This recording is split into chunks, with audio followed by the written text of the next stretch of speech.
Hello दोस्तों, एक बार फिर बसनेत मूवी में। आज की मूवी है रोड टू बाली, जो आई थी 1952 में। तो चलते हैं सीधा मूवी में। हम मेलबर्न में दो अमरीकी जॉर्ज और हेरल्ड को डांस करते हुए देखते हैं, जो वहाँ के शादी और फंक्शनों में नाचते और गाते थे। मगर तभी एक आदमी हेरल्ड को स्टेज से खींचकर अपने पास ले आता है, जहाँ उसकी लड़की भी थी और हेरल्ड उससे प्यार करता था और वो भी उससे करती थी। मगर उसका पिता इसके खिलाफ था और वो उसे मारने वाला होता। मगर तभी हेरल्ड स्टेज में वापस आ जाता और डांस करने लग जाता है। फिर ये बात वो जॉर्ज को भी बता देता है। फिर वो दोनों डांस करते करते स्टेज से नीचे आ जाते हैं और भागने लगते हैं। मगर तभी वो लोग उन पर हमला कर देते हैं। उसके बाद हम ट्रेन में जॉर्ज को नाश्ता करते हुए देखते हैं। फिर वो थोड़ा खाना बांध कर छड़ी के जरिए नीचे हेरल्ड को देता है, क्योंकि उन दोनों के पास एक ही जने के टिकट के पैसे थे। इसलिए हेरल्ड ट्रेन के नीचे जुगाड़ करके सफर कर रहा होता है, जबकि जॉर्ज उसका पूरा ख्याल रखता है। मगर तभी वो आदमी टीटी को लेकर वहां आ जाता है और वो जॉर्ज को देख लेता है, जिससे जॉर्ज ट्रेन की खिड़की से कूद जाता है और उसे देखकर हेरल्ड भी ट्रेन से पलटी मार देता है, जिससे वो दोनों उन सब से बच जाते हैं। मगर वो दोनों इस बात पर आपस में लड़ने लग जाते हैं। तभी जॉर्ज हेरल्ड को बहुत सारी भेड़ें दिखाता है और बोलता कि चलो इन भेड़ों के साथ चलते हैं, ये जरूर हमें किसी गांव की ओर ले जाएंगी। उसके बाद हम जॉर्ज और हेरल्ड को देखते हैं, जिन्होंने भेष बदलने के लिए भेड़ों की बालों से अपनी दाढ़ी और मूछें बना ली थी। फिर वो एक ऑफिस के नीचे नौकरी के बोर्ड को देखते हैं, जहां हर तरह की नौकरी थी, जिस पर जॉर्ज बोलता कि मुझे कुक की नौकरी ठीक लगती है। मगर तभी ऊपर से एक आदमी आकर सारी नौकरी पर क्रॉस लगा देता है, जिससे कि नौकरी किसी और को मिल चुकी थी। अब बस एक लास्ट काम बचा होता और वो गहरे पानी में गोता लगाने का होता है। फिर ये देखकर जॉर्ज हेरल्ड से बोलता है, तुम कितनी देर तक अपनी सांसें रोक सकते हो? हेरल्ड बोलता है, बहुत देर तक। उसके बाद हम एक प्रिंस को देखते हैं, जो उसी ऑफिस में आता है जिसने गोताखोर की नौकरी का ऐड दिया था, जिससे ऑफिसर उससे बोलता कि अभी तक तुम्हारी नौकरी के लिए कोई नहीं मिला, क्योंकि तुम जितने गोताखोर यहाँ से ले गए वो आज तक वापस नहीं आए। फिर हम नीचे देखते हैं, जहाँ जॉर्ज हेरल्ड से बोलता है कि तुम ऊपर जाकर बोल दो कि ये नौकरी हमें चाहिए। फिर वो ऊपर चल देता है, जबकि नीचे एक आदमी जो उसी प्रिंस के साथ आया था, वो जॉर्ज की बातें सुनकर उससे बोलता कि तुम वाकई में एक अच्छे गोताखोर हो। जिस पर जॉर्ज उससे बोलता कि मैंने कैलिफोर्निया अंडर वाटर का डिप्लोमा कर रखा है, मगर मेरा साथी हेरल्ड गोता लगाता, जबकि मैं बोट के ऊपर से पंप करता हूँ। ये सुनकर वो आदमी दंग रह जाता है। जबकि ऊपर प्रिंस से हेरल्ड बोलता है कि मेरा एक साथी जॉर्ज अच्छा गोताखोर है, जबकि मैं उसका ऑपरेटर हूँ, ये नौकरी हमें चाहिए। फिर उन दोनों को प्रिंस अपनी बोट में ले आता और उन दोनों का सफर अब शुरू हो जाता है। फिर प्रिंस उन्हें अपने यहाँ ले आता है, जो एक आइलैंड होता है, जो खूबसूरत होता है, जहाँ एक प्रिंसेस जिसका नाम लाला होता है और वो और प्रिंस की कजिन होती है, जो कि अपनी दासियों के साथ गाना गा रही होती है। फिर जैसे ही उन दोनों को वहाँ लाया जाता है, जिन्हें देखकर सारी लड़कियां अमरीकी समझकर उनसे लिपट जाती हैं। मगर जब लाला को पता चलता है कि प्रिंस दो अमरीकियों को लेकर आया है गोता लगवाने के लिए, तो वो उससे गुस्से से बोलती कि बंद करो ये मौत का खेल। मगर वो मुस्कुराता है, मुझे तो ये करना ही है। उसके बाद प्रिंस लाला को उनसे मिलवाता है। फिर लाला उन दोनों को उनके कमरे तक लेकर छोड़ देती है। फिर वो दोनों वहाँ आराम करते हैं, जबकि रात में उन दोनों के लिए डांस का प्रोग्राम कराया जाता है। उसके बाद जॉर्ज और हेरल्ड भी डांस करने लग जाते हैं, क्योंकि वो भी तो एक कलाकार होते हैं। फिर लाला जादू से एक लंबे कपड़े को आसमान की तरफ फेंक देती है और उसके बाद उसके सहारे वो ऊपर चढ़ जाती है, जबकि ये देखकर जॉर्ज भी उसके पीछे चढ़ जाता है। मगर हेरल्ड कहाँ पीछे रहने वाला था, क्योंकि ये दोनों लाला के दीवाने हो गए थे अब, और वो भी चढ़ता है, मगर जॉर्ज उसे लात मारकर नीचे गिरा देता है। फिर वो दोनों वापस नीचे आ जाते हैं। फिर हेरल्ड लाला से बोलता है कुछ और भी दिखाओ। फिर लाला एक बड़े बर्तन के सामने बीन बजाती है, जिससे उस बर्तन में से एक लड़की धीरे धीरे बाहर निकल आती है। फिर वो हेरल्ड को माला पहना देती है, जिससे हेरल्ड खुश हो जाता है। उसके बाद लाला बीन बजाकर उसे फिर से बर्तन के अंदर घुसेड़ देती है, जबकि वो दोनों उसके अंदर झांकते हैं, मगर बर्तन के अंदर कुछ भी नहीं होता। फिर हेरल्ड लाला से वो बर्तन और बीन ले लेता है। फिर जॉर्ज से बोलता कि मैं इसे ठीक से चेक करने जा रहा हूँ, जबकि जॉर्ज लाला को अपने साथ ले जाता है। ये देखकर प्रिंसेस अपने आदमी को उन दोनों को देखने के लिए भेज देता है।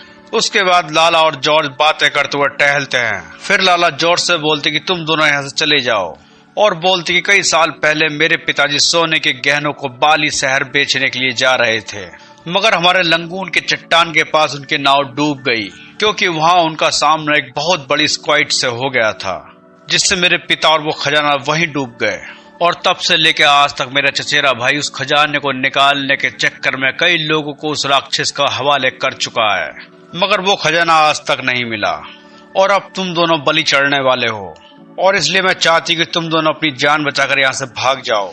मगर जॉर्ज हंसकर बोलता कि हैरोल्ड को मौत से डर नहीं लगता, बल्कि उसे ये तो बच्चों वाला खेल लगता है। जबकि ये बातें प्रिंस का वो आदमी सुन लेता है। फिर जॉर्ज कमरे में आकर हैरोल्ड को ढूंढता, मगर वो वहां नहीं होता। फिर हम हैरोल्ड को देखते हैं जिसके गले में बहुत सारी मालाएं होती और हाथ में वही बर्तन और बीन, मतलब उसने कई सारी लड़कियों के साथ ऐश करी। फिर जॉर्ज हैरोल्ड से बोलता कि तुम जैसे ही कल सुबह वो खजाना लेकर पानी से ऊपर आओगे तो सभी लोग तुम्हारी तारीफ करेंगे। मगर ये सुनकर हैरोल्ड गुस्से से बोलता कि मगर तुम गोताखोर हो। इस पर जॉर्ज से बोलता कि जो खजाना लेकर आएगा लाला उससे शादी करेगी और वो भी एक राजकुमार बन जाएगा। जिससे हैरोल्ड सोचने पर मजबूर हो जाता है, क्योंकि जॉर्ज ने उसे खतरनाक लालच दे दिया था।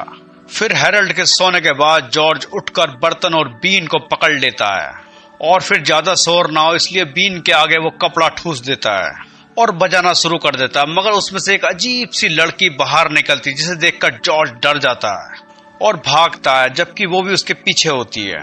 फिर वो मजबूरी में हैरोल्ड को पुकारता है, जिससे वो बीन बजाकर उसे गायब कर देता है और बोलता है कि धुन को ठीक से बजानी चाहिए, क्योंकि वो बीन बजाने का एक्सपर्ट हो चुका था। और तभी वहां प्रिंस आकर बोलता कि चलो समय हो चुका है काम करने का। फिर हम बोट में उन तीनों को देखते हैं जहाँ हैरोल्ड ने डाइविंग ड्रेस पहने हुए था, जबकि ये सब प्रिंस भी देख रहा होता। और फिर हैरोल्ड को नीचे भेज दिया जाता है, जहाँ हैरोल्ड को खजाने का बक्सा मिल जाता है और वो जॉर्ज को बता देता है। फिर ये बात सुनकर प्रिंस अपने आदमियों से बोलता कि रस्सी में एक हुक लगाकर नीचे भेजो, मगर तभी वहां स्क्वाइड भी आ जाती है। उसके बाद हैरोल्ड उस बक्से को हुक में फंसा देता है और वो उसे ऊपर खींच लेते हैं, मगर तभी वो स्क्वाइड हैरोल्ड को पकड़ लेती है, जिस पर उसकी चीख जॉर्ज भी सुन लेता है और वो उसे जल्दी जल्दी ऊपर खींचने लगता है, जबकि वो बक्सा उनके हाथ में आ जाता है और जॉर्ज के खींचने पर हैरोल्ड भी ऊपर आ जाता है। फिर जॉर्ज उसे बोट में ले आता और उससे बोलता कि तुम ठीक तो हो ना, मगर तभी प्रिंस हैरोल्ड पर गोली चला देता, जिससे हैरोल्ड की ड्रेस की हवा निकल जाती है। फिर जॉर्ज उसे ड्रेस के अंदर देखता, मगर वो ड्रेस के अंदर था ही नहीं, और ये देखकर प्रिंस के आदमी भूत समझकर बोट से कूद जाते हैं। उसके बाद प्रिंस उन दोनों को भी मारने वाला होता, मगर तभी वो स्क्वाइड उसे खींचकर पानी में ले जाती है, जबकि हैरोल्ड किसी तरह बचकर बोट में आ जाता है। ये देखकर जॉर्ज उससे बोलता कि तुम कैसे बचे, और वो बोलता कि जब स्क्वाइड ने सब पकड़ लिया था तो वो ड्रेस से बाहर निकल गया था। फिर सांस रोकने के बाद वो बाहर आ गया, जिससे लाला भी उसकी तारीफ करती है। फिर जॉर्ज उन दोनों को प्रिंस दिखाता जो बच गया था, जबकि ये देखकर लाला बोलती कि हमें ये खजाना जल्दी बाली शहर जाकर बेचना होगा। और फिर वो तीनों निकल पड़ते हैं बाली शहर की ओर। उसके बाद जॉर्ज और हैरोल्ड खजाने को देखकर हैरान रह जाते हैं। फिर हैरोल्ड जॉर्ज को लाला के साथ देखकर उसके पास गुस्से से आता है और उससे बोलता कि तुम इसे हाथ नहीं लगाओगे क्योंकि ये मेरी है, जबकि लाला कुछ समझ नहीं पाती। फिर हैरोल्ड बोलता है कि तुमने ही तो कहा था कि जो खजाना बाहर लेकर आएगा मैं उससे शादी करूंगी, जबकि ये सब तो जॉर्ज की चाल थी बस। फिर लाला हैरोल्ड से बोलती कि मैं तुमसे प्यार करती हूँ, मगर मुझे जॉर्ज ज्यादा पसंद है। फिर उन दोनों से बोलती कि बचपन में जिससे प्यार करती थी तुम उन दोनों से कम हो। फिर वो उन दोनों को अपने बचपन के बारे में बताती जब वो छोटी थी और एक बंदर से प्यार करती थी और जिसकी शक्ल हैरोल्ड से मिलती थी और वो उसके साथ खुश थी।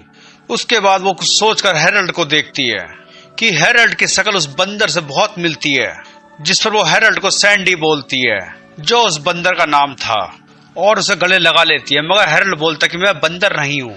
फिर जाते हुए जॉर्ज हैरोल्ड से बोलता मैं तुम्हारे लिए केले लेने जा रहा हूँ, मगर तभी एक तूफान की वजह से उनकी नाव डूब जाती, जबकि वो तीनों किसी तरह बचकर एक टापू में आ जाते हैं, जबकि वो खजाने का बक्सा हैरोल्ड के पास ही होता है। और आगे चलकर हैरोल्ड एक शिकारियों के फंदे फंस जाता है और जैसे ही जॉर्ज उसे निकालता वो उछलकर तालाब में गिर जाता है, जिसके पीछे मगरमच्छ पड़ जाते हैं, मगर हैरोल्ड वहां जल्दी निकल जाता है।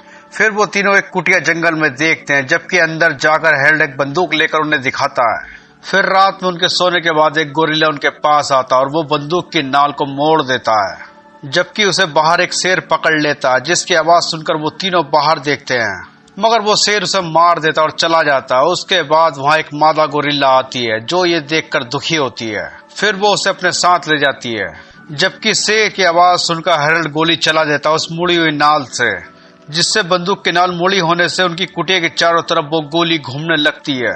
जबकि ये देखकर वो दोनों परेशान हो जाते हैं, मगर जॉर्ज बोलता है कि अब हम आराम से सो सकते हैं क्योंकि ये हमारी रखवाली करेगी। अगली सुबह लाला नहाते हुए गाना गाती और उनसे बोलती कि तुम दोनों अपनी आंखें बंद कर लो। जबकि वही मादा गोरिल्ला वहां आकर हैरोल्ड को गोदी में ले जाती है, जबकि हैरोल्ड सोचता कि ये जॉर्ज है। मगर जब वो देखता तो वो चिल्लाने लग जाता है। तब वहां जॉर्ज आता है, जबकि गोरिल्ला हैरोल्ड को अपनी गोद में बैठाती है। मगर वो फिर हैरोल्ड को छोड़कर जॉर्ज को अपनी गोद में बैठा लेती है और तभी वहां जंगली लोग आ जाते हैं, उन पर जहरीले तीर मार देते हैं और फिर वो जंगली उन तीनों को अपने इलाके में ले आते हैं, जहां एक बच्चा हैरोल्ड से खेलता है, जिस पर उसकी माँ बोलती कि खाने की चीजों से नहीं खेलते। तब उन्हें पता चलता है कि वो उनके लिए खाना है। जबकि लाला को सरदार के पास लाया जाता है, तब सरदार उसे देखकर बोलता कि तुम मेरे दोस्त की बेटी हो और फिर वो इस खुशी में 21 बार घंटा बजाने की सलामी के लिए बोलता है। उसके बाद लाला सरदार से बोलती कि मेरे साथ जो 2 अमरीकी है मैं उनसे शादी करना चाहती हूँ और सरदार के आदेश पर उन दोनों को नहाने और तैयार करने के लिए अलग अलग कमरे में लाया जाता है। मगर टप में गर्म पानी देखकर हैरोल्ड बोलता है मुझे मत मारो अभी। जबकि एक अजीब सी औरत बोलती कि आज तुम्हारी शादी है। मगर हैरोल्ड शायद ये सोचता है कि मेरी शादी इसी औरत से होने वाली है। फिर वो बोलता कि मुझे जल्दी से मार दो, मुझे नहीं जीना। मगर वो औरत बोलती कि तुम्हारी शादी लाला से होने वाली है। फिर वो खुश होकर अपनी ड्रेस देखता है, जबकि यही कार्यक्रम जॉर्ज के साथ भी हो रहा होता है। जबकि उधर प्रिंस आकर वो खजाने का बक्सा अपने पास में रख लेता है, जबकि वहां का सेनापति बोलता है कि मेरी पत्नी अब बूढ़ी हो चुकी है, इसलिए मुझे अब लाला से शादी करनी है। जबकि लाला नहीं मानते, मगर उसे दुल्हन बनाने के लिए भेज दिया जाता है। जबकि सरदार बोलता है तुम ऐसा करके देवी देवताओं को नाराज कर रहे हो। फिर वो बोलता है कि अगर इस द्वीप में कोई शासन कर रहा है तो वो यहाँ का ज्वालामुखी है, क्योंकि ये लोग ज्वालामुखी को अपना देवता मानते हैं। जबकि सेनापति बोलता है यहाँ का देवता मैं ही हूँ। उसके बाद जॉर्ज और हैरोल्ड को शादी के लिए बुलाया जाता है, जबकि मुखौटों की वजह से वो एक दूसरे को नहीं पहचान पाते। मगर तभी सेनापति एक बर्तन में कुछ मिला देता है उनके लिए। फिर वो दोनों उसे पी जाते हैं, जिससे वो बेहोश हो जाते हैं। उसके बाद हम जॉर्ज और हैरोल्ड को एक बेड पर देखते हैं, जहां वो एक दूसरे की ओर पीट करके बेहोश होते हैं। और जब दोनों को होश आता है तो वो दोनों सोचते हैं कि शायद मेरी बगल में लाला है, और इस तरह वो दोनों एक दूसरे के पास आते जाते हैं। मगर जब हैरोल्ड बोलता है तब उन दोनों को पता चलता है कि उनके साथ धोखा हुआ है। मगर तभी एक आदमी आकर उनको बताता है कि लाला हमारे राजकुमार की 7वीं पत्नी बनने वाली है और 5 मिनट बाद तुम दोनों भी मार दिए जाओगे। उसके बाद वो दोनों अपनी पुरानी बातें एक दूसरे को बताते हैं और बोलते कि हम दोनों ने एक साथ अच्छा वक्त गुजारा है। मगर तभी वो ज्वालामुखी फट जाता है, जिसकी वजह से वो दोनों बाहर आ जाते हैं और वो चारों तरफ लावा और आग देखते हैं, जहाँ सब लोग इधर उधर भागते हैं अपनी जान बचाने के लिए। मगर तभी उन दोनों को लाला की चीखने की आवाज एक कमरे से सुनाई देती है, जिसे बचाने के लिए वो दोनों कमरे में घुस जाते हैं। मगर जल्दीबाजी में हैरोल्ड जॉर्ज को गोदी में उठाकर कमरे से बाहर आता है, मगर देखने के बाद उसे पटक कर फिर से कमरे में चला जाता है। मगर इस बार कमरे से लाला ही उसे गोद में लेकर बाहर निकलती है, जबकि वो बक्सा हैरोल्ड के पास ही होता है। उसके बाद वो तीनों वहां से भाग जाते हैं। फिर उन्हें समंदर में एक शिप दिखता है, मगर किनारे आके वो दोनों फिर से लड़ने लग जाते कि लाला मेरी है। इस पर लाला जॉर्ज को चुनती है। फिर जॉर्ज हैरोल्ड के पास बर्तन देखकर बोलता कि इसमें से एक लड़की अपने लिए निकाल लो, और उसकी बात सुनकर हैरोल्ड एक सुंदर सी लड़की बर्तन से बाहर अपने लिए निकाल लेता है, मगर वो भी जॉर्ज के साथ चल देती है। इस पर हैरोल्ड बोलता है कि तुम 2 लड़की नहीं ले जा सकते हो, और उनको रोकता और बोलता कि पिक्चर अभी खत्म नहीं हुई है और वो डी एंड नहीं होने देता, क्योंकि उसकी कहानी अभी पूरी नहीं हुई थी और उसे भी कुछ चाहिए। तो इसी के साथ आज की मूवी खत्म होती है। प्लीज चैनल को लाइक और सब्सक्राइब और बेल आइकन प्रेस जरूर करें, ताकि हमारी आगे की वीडियो आपके पास पहुंचती रहे। तब तक के लिए गुड बाय।